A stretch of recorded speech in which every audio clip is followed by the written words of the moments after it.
Хаумығыныз хөрмәтле телевизор қараусылар. Хәдде Башқұрттар программаһын әзірләүсе ижади түркім, һәм оны алып барусы Рафиқ Ахмачин сәлемләй. Бүгін тапшырылды. Орхун язмаларының 40 таңбасы Башқұрт таңбамен бірдей. Архон енесі ядмалары білгісі Базылхан Нәпил Сыңғытхан да башқұрт тіліндегі фарингаль Х өнімінен сөйлешкен тей. Башқұрт ауылында есептәне. Кушнаренко районы Әхмәт ауылы заманы тарихтағы ақ биттерді аса. Сезрән білмән кеше үтінде ал соқынып қала уже ирақ түгел. Силәбе өлкәһенән Арсланбек Булатов 100-дән артык башқұрт ауылдары тарихын өйрәнгән. Мен саным Барда районы сөзі башқұрт халқы. Пермь крайы Ғайнеләрдің Уймуш Фидарки ауылынан ядма.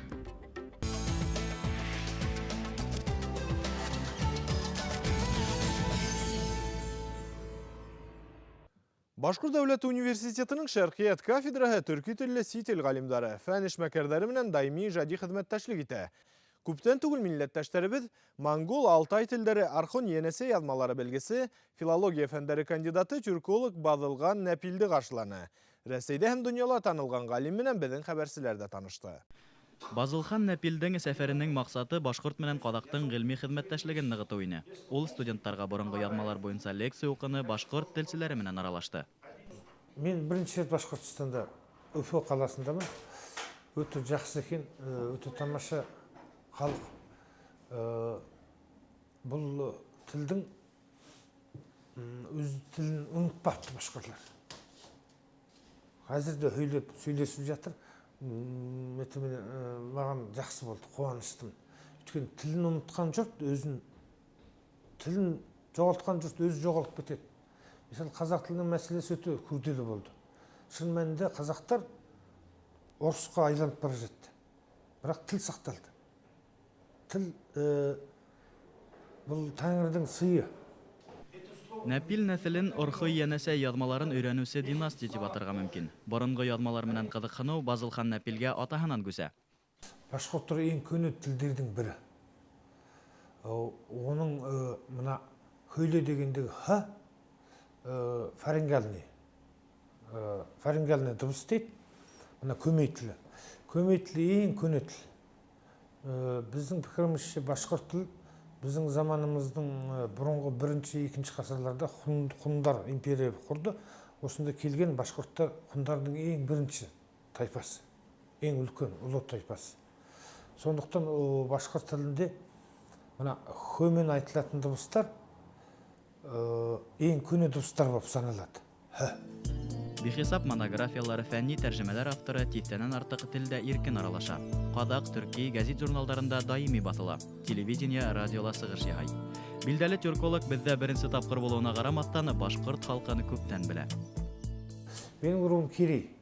Біз қазақта 300 бар.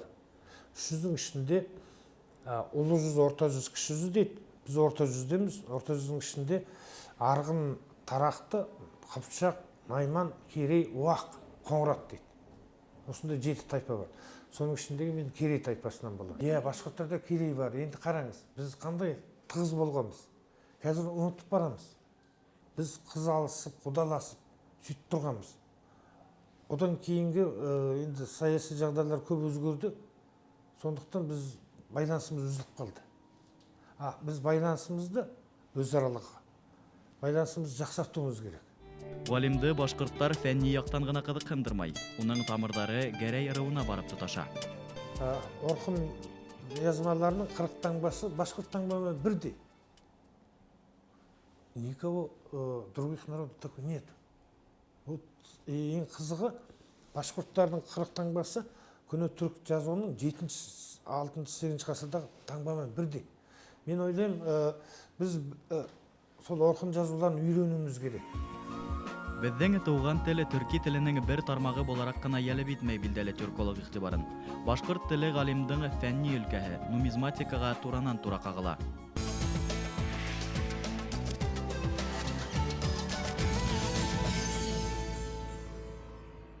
Кушнаренко районы биләмәләре борын Каршын, Каңлы, Дуанай волостарына бүленгән. Башкортларның ер турасындагы ярлыктарында ул җирдә Дуанай иле, Каршын иле итеп күрһәтелә.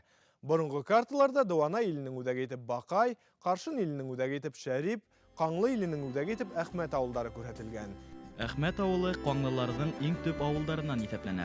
Тәүдә ул яхшы итеп йөрөтелгән. Канлы болысының үзәге инде менә була бу Әхмәт була. Менә бу булган инде Якшәнмәт дигән кешедән килеп чыгарган булса менә шунда Канлы барыбер авыллары монда зур булмаган. Шушы менә безнең бүгенге көндә Әхмәт авылының менә башкортча дибез. Ул җирдә инде менә әле халык аларның, например, ниләре, оныклары менә яшиләр була. Шунда инде менә Канлы ыруының башлыгы яшәгән ди менә бу Канлы. Шуның өчен дә ул сөйрәме бөтен элекеге ел язмаларда, тарих язмаларында Канлы дип атала. 1683-1687 елларда Каңлылар батша хөкүмәтеннән үз йөрдәренә ярлык грамоталарын раслата. Димәк, шул вакытка тиклем уларның йөрдәре анык билдәле һәм авылдары ла булган. Безнең бит инде авыл Әхмәт авыл башкорт авыл инде исәпләнә төп башкортлар Канлы. Ну, аларның койсын урнашулары авылның башлап җибәрү, конечно, аны моңа кадәр бернинди тарихтагы язулар табылмады. Аны бер кемдә белә алмый. Но шулай да менә Уфа воеводасының крепостьтәге язмаларына күрәсәң, все-таки менә 1500 елның озакларында, 1600 елларда, шушыларда менә шушы старшиналар, менә волосларның старшиналары аша эшләр алып барганнар бит инде, язулар язганнар. Всегда алар менә обращаться иткәннәр нигә менә шундый Канлы волосы, шундый авыл дип менә. Бүген Кушнаренко районының бар авылдары ла катнаш милләтле. Кантонлык осырында Әхмәт, Мәмәк, Шәрип авылдары башкортлары 7-нче башкорт кантонына, Мишәрдәр 3-нче Мишәр кантонына байһынган. Башкортлар хәрби катлам вәкилләре булһа, Мишәрдәр хезмәт итүче Мишәрдәр, служилые Мишәр дип аталган. 1663 елдагы вакытында восстание башланыр алдыннан Уфимский воевода bütün Башкириядағы волосларның старшиналарын, ротларның старшиналарын кулга алып, мизәләгә юл куя. Вот. Бір елдан соң инде халык возмущаться итә башлый. Менә хәзер без дә восстаниедә катнашмыйбыз. Все тынычландык. Безнең старшиналарны кайтарыгыз. Уфимский воевода мизәләнең төрмә начальнигына булам инде. Яза хат. Канлинский волости, деревня Якшенметка и Якшенметка Аксикиев. Вместо него отправить такой вот килеп чыга инде безнең Якшенметка шушы менә 1663 елда, 63 елда, значит безнең авыл уже булган дигән сүз була уже. Каңлылар башкорт кабиләләре арасында көчле һәм борынгы кабиләләр исәбендә. Әхмәт авылында башкорт осы Мишәр осы бар. Башкортстанга Мишәрдәр 16-нчы буат адагында күсәрелә башлаһа, Әхмәткә улар 1723-24 елларда Каңлылардан йөр хатып алып нигезләнә. Рәил Мәсхут улының бабалары Кушнаренконың Калтай, Борай районының Кулай авылдарын нигезләй. Авыл тарихында башкорт һәм Мишәр халыкларының язмышы сагыла. Яшырын батырын түгел, менә 910 елдан соң уже 100 елга якын вакыт була бит инде. Менә все-таки безне басып килеп инде син башкорт түгел, син татар, менә бит инде әйткәннәр бит инде Мишәр дигәндә бетелгән. 1926 елда менә безнең белегезчә бит инде тагын бер ни була. Перепис халыкны перепис айттылар. Бу уже совет власты заманында 1926 елда була. Менә шу 1926 елда менә шунда менә безнең авылда, күп авылларда үзләрен башкортларда татар дип яздырганнар. Ә менә безнең Әхмәт авылында башкортлар үзен башкорт дип яздырган. Менә 1926 елда. Менә дальше икенче ниләрдән, конечно, белмәйм, кайчан киткән, менә безнең башкорт халкы татарга әйләнеп. Менә бүген көндә бит инде Әхмәт авылында бар татарлар яшиләр. Самом деле, значит, менә безнең менә Мишля елгасының башкортча дип менә анда инде башкортлар.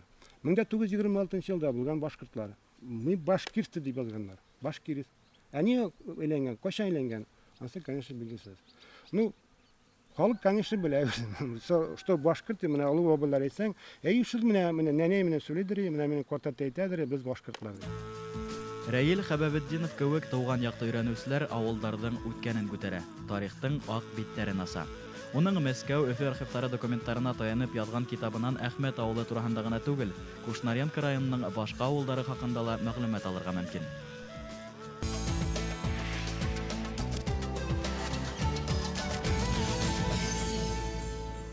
Ул барлыгы 140 авыл турында тарихи һәм архив мәгълүматлары туплаган. 25 ел бойы даими рәвештә Өфө Силәбе архивтарында шөгыльләнгән һәм ата-инәһе ягынан барлык нәсел нәсәбенең шәҗәрәһен төзегән. Уның гаилә авыл шәҗәрәһен Силәбе өлкәһе Әйли башкортларының буын тармаклы олы шәҗәрә агасы хасил булган. Киләһе язмала ошондай фидакар хезмәтияһе Арыслан Бикбулатов менән танышырбыз. Силәбе авылдары борыны Каратавын, Барынтавын, Әйле, Балакатай, Һыдгы, Мәкәтин волостарына һәм шул ук исемдәге башкорт кабиләләренә бүленгән. Арыслан агай Бикбулатов Әйлеләрдең Әлеш авылында туган. Һәр менә Коншак районын күп материалдар йыйдым. Сосновск районының беренче йыйдым инде. Аргаяш районының бөтен материалларын йыйып беттем. Куса районының, Чебаркул районының, Әлмән районында калдырманым, Сафакул районында Курган облысы булһалай. Икенче облыс дип торманым. Чөнки ал яктын башкортларына ла кирәк таратырга шундай иде. Вот шундай эшмен мен 25 ел булышам инде. Абай башкорттың тарихын 40 ел өйрәнәм. Башкорттың битендә төп тамыры нигез тамыры нидә? Шәҗәрәләр. Шәҗәрәнең тарих бәйләнеп китә шәҗәрәгә. Тарихын да белмәһән, шәҗәрәне дә белмәһән, кем башкорт булып калырга теләй? Ул бит инде дөресен әйткәндә шәҗәрәне белмәгән кеше бит инде ул соқынуга ла уже ерак түгел. Сосновка районының Хултай Әлеш авылы биләмәләрендә тик башкорт авылдары гына. 20нче буатта Маяк химия комбинатындагы һәлакәт аркаһында күп авылдар юкка сыкты. Вак авылдарды эреләтү сәясәте күбенчә башкорт авылларына кагылды. Течинскига Исай, Муртаза, Ахун, Хултайга Оҙонкүл, Каракай, Бигеш авылдары халкы күсенә. Касандыр батша заманында халык исәбен алу документтарына метрика кенәгәләрендә исәпкә алынган авылдар бүген юк. Бер авылда кабатланмай ал бүтән. Бер буында булган башкорт исеме. Дә авылдар да зур түгел. 15-20 өй булган авылда ни адаш исем булмайды инде. Аны аңгаргандар белгәндер. Олгартан исеме белһә, шул 1759 елгы ревизкаскан караһан, олгарта киллеле сага. Сон тикшереп карыйын, икенче өйдәрдә бармы анда исем? Юк, икенче өйдәрдә юк. Тапкыр киләһендә саган. Утраһын, бәйләп утраһын. Мәшәкать бик күп утырга кирәк. Ну кирәгиш. Кешенең атаһының, картатаһының исем шәрифтәре тууган елы билдәле булһа, шәҗәрә төзи башларга мөмкин.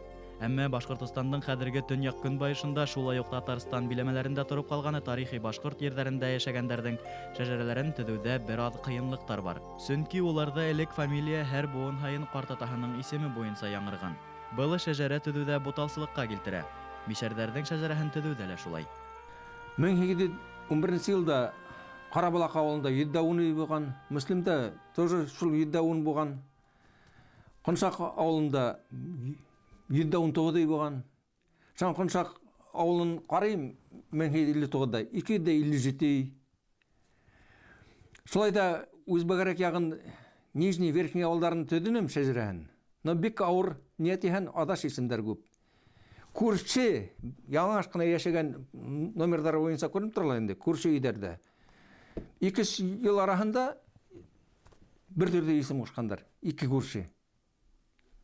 Шунан ал бит инде күбеһе һәр 1759 йылғы балаларҙың исеме фамилияға сыҡҡан хәҙерге замандағы. Хәҙер ҡайһы адаш фамилиялар күбәйә.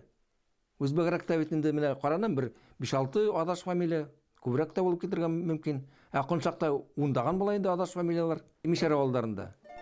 Халыҡҡа шәжәрәнең мөһимлеген, һәр мосолманға үҙ нәҫелен белеү фарыз ғәмәл икәнен аңлатыу эштәре бик ҡыйын барды. Кешеләр һуңғы мәлдәрҙә генә үҙҙәре лә был эшкә тотона башланы, ти сюжетыбыҙ геройы. Күп тапҡырҙар шул ҡоролтай ултырыштарында күтәрҙем был мәсьәләне. Әйтәм, шәжәрәмен булышырға кәрәк, документтарҙы йыйырға кәрәк, эште күп алып барырға кәрәк.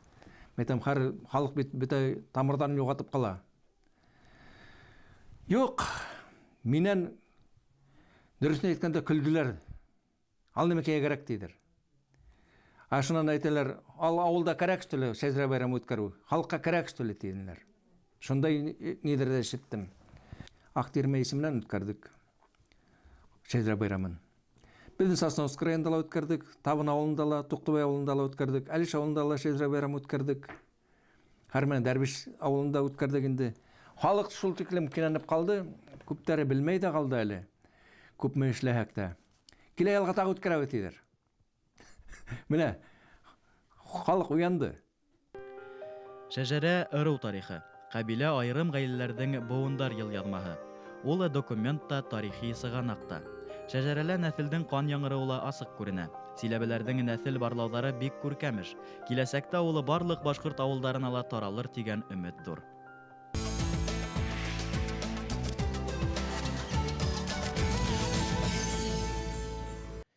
Пермь крайы гайна башкорттарының Барда, Бардабаш, Елпачиха яки Удик, Тонтортамак, Кайын авыл исемле борынга авылдары бар. Шуныһы үзенчәлекле. Был авылларның күбеһе ике исем менән йөртелә. Мәсәлән, Барданы Кажмакты типтә йөртәләр. Ул Гайна волысы старшинаһы Туктамыш Ишбулатовтың тауган авылы. Куяды Уса юлында яткан Уймуж авылы ла рәсми телдә Фидарки дип атайдар. Киләһе язма уларга багышлана. История она большая история деревни. Образовалась деревня 350 лет тому назад, даже больше. Основателем был деревни дядя Федор. Где школа? Школа по главной улице. Вот мечеть видишь, минарет? Да. После этого 4-е здание, там школа начальная.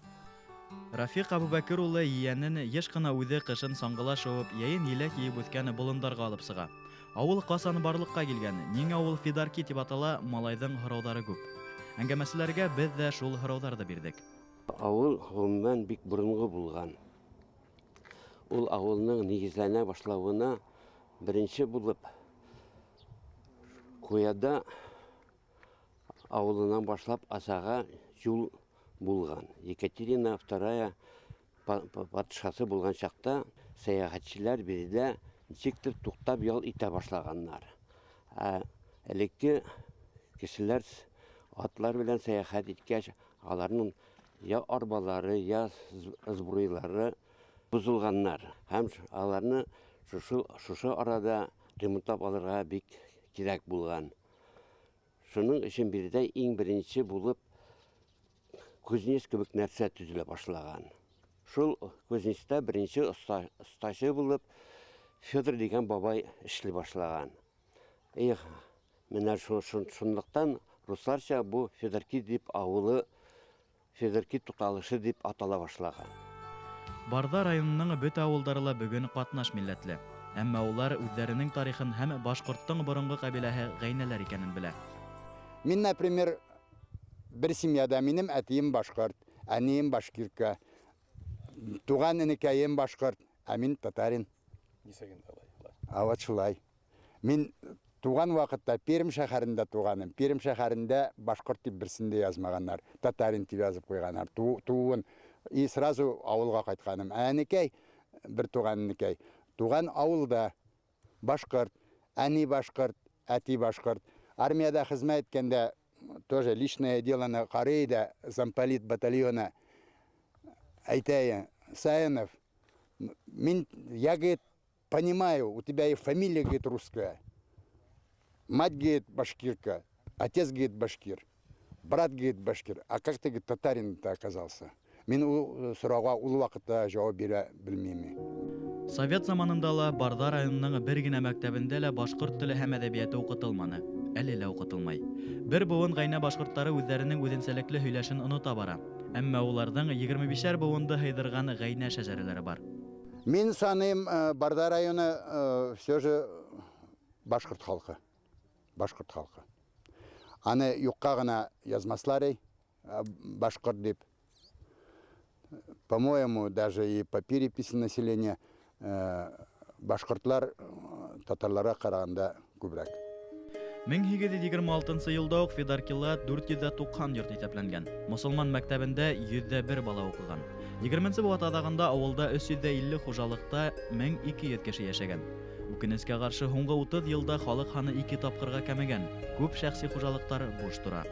Яшьтәр Пермь усакалларына күсә, нефть табу эшенә китә. Был күренештең сәбәпләре нимәлә? Чөнки авылда халыкка эш юк. Үз вакытында әгәр дә 1200 гектар только иртә культуралар чәчсәк, бүгенгесе көнне безнең авылда 1 граммда 1 сотыйда иген игелмәй. То есть все поля, бөтен басулар буш, бары да алар үсеп беткән сырняк белән. Хөкүмәтебез менә шундый юкка чыгып килә торган авыллар турында минем әйтәсе килә кайгыртмай. Аларга хөкүмәткә, видимо, файдалырак читтән сатып алып, кыйммәтрәк хак белән сату, авыл хуҗалыгын, үзебезнең Россиядагы авыл хуҗалыгын, авылларны төзекләндерү турында уйлау максаты аз куелган. Авыл кешеһенең язмышы әлбиттә ердә.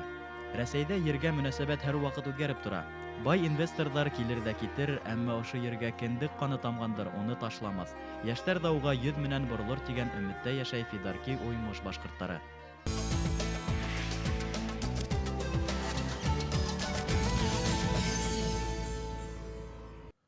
Казактар башкортларга иң якын кардәш халык. Улар әүвәл-әүвәлдән үзара алыш-биреш, карымта-барымтала яшәгән. Ил өстенә килгән мәсьәләләрдә уртак хәл итәргә тырышкан. Үзара кыз бирешү, егет кияүләү аркаһында улар тугандаш та. Мәсәлән, башкортларда казак аралары булһа, казактарда башкорт каны өстенлек иткән нәселләр бар. Үсәргәндәрнең бер тармагында мәнбәт шәҗәрәһе буга асык дәлил булып тора. Бүген Казакстанда рәсми мәгълүматлар буенча 42 меңдән ашу башкорт яшәй. Киләһе язмалар шуларның бер вәкиле белән танышырбыз. Совет усырында ил икътисадын күтәрү, яңа тормыш кору нияте менән янган милләттәшләребез бөтә союз буйлап торалар. Улар арасында Баймак районыннан Турсунбаевтар гаиләһе була. Мин башкортмын. Мин Башкортстандың Баймак районы Ишмырда авылында туып үстем. Шул авылда 2 еллык мәктәпте бетереп, зур юл башлап, тормыш юлын башлап киттем. Сибайда укып, аннан соң 67 ел тормышка сыктым. Баймак калаһының егетенә. Ул Баймакта 5 ел яшәнек. Аннан соң 2 улыбыз туды, Азамат, Урал. Яш вакытта, Совет хөкүмәте вакытында граница булманы. Без яңа курылыш бара икән Казакстанда дип киттек. 2 бәләкәй бала менән Казакстанга килеп, Тургай облысы башланган 72 ел Аркалык калаһына килдек. Эшсе кулдарга кытлык кисергән төбәктә милләттәшләребез ең һызганып хезмәткә тотына. Әмма кыска гына вакыт эчендә бала сактан аңга һиңдерелгән идеология юкка сыга. Тотыш дәүләт таркала. Касандыр бер илдә яшәүчеләр сит ердә торып кала. Тәүдә кыенчылыктар булды. Без ул кыенчылыктарды һизмәнек. Яшь булдык, эшләнек. Перестройка башланганда күп халык күсеп китте илдәренә. Ә минең күсеп киткем килмәне. Балларым уже укып, профессия алдылар. Шуннан соң баллар ошында урынлашкас, мин баллар кайда йөрсә шунда йөрөрмен дип, үтә кайтырга тырышмадым. Казакстан башкортларына милли үзаңын хаклап калу өчен икеләтә көстөгөргә туры килә. Беренчедән, күп милләтле илдә урыс теле үстенлек итә. Икенчедән, кардәш халык арасында ассимиляция күренеше янай. Милләттәшләребез 114 милләт вәкиле арасында башкортлыгын югалтмау гына түгел, үз милли мәдәни оешмаһын булдыра. Казакстанда яшәһәм дә үз телемде онытманым. Халыкта бит мәкаль бар. Үз телеңде һөйһәң, башка телдә лә яхшы күрәһең. Мин шуның өчен үз телемде, мин ана телемде һөйдем, яратам. Үзебезнең гореф-гадәтләребезне онытманым. Балалар бәләкәс вакытта мин балаларымды авылга еш алып бара торгайным. Ел һайын отпускка сыкканда илгә алып барам. Атайым, әсәемдәр тере вакытларда. Улар үзләренең телен, үзләренең ниләрен белеп үстеләр. Шунлыктан, мөмкин шунлыктан өлкән улым башкорт кызына өйләнде Әбьәл районының. Шул якта тормыш корып яталар.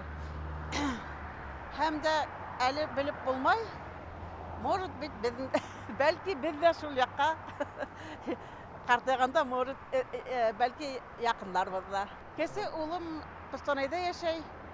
Ул да башкортча һөйләшә, казакча һөйләшә. Дөресен әйткәндә, без өч телде беләбез. Турсунбаевтарның өлкән улы Азамат 4нче елы Башкортстанды яулай. Паспортындагы сит ил гражданы дигән язу егетте күп яктан сикләй. Каршылыктарга карамастан, рухлы милләттәшебезе туган илендә яшәү хыялыннан һаман да кайтмаган. Хөрмәтле тамашачылар, ошының менән тапшыруыбыз тамам. Тәкъдим теләктәрегезне әле экранда күренгән электрон адреска яки Өфөләге 251-73-92 телефонына шылтыратып җиткерергә мөмкин. Моннан тыш башкорттар Һыдык ТВ Skype адресы эшләй. Тапшыруды әзерләүче иҗади төркем һезнең менән киләһе очрашканга тиклем хушлаша. Һау булыгыз, дөньяны башкортса карагыз.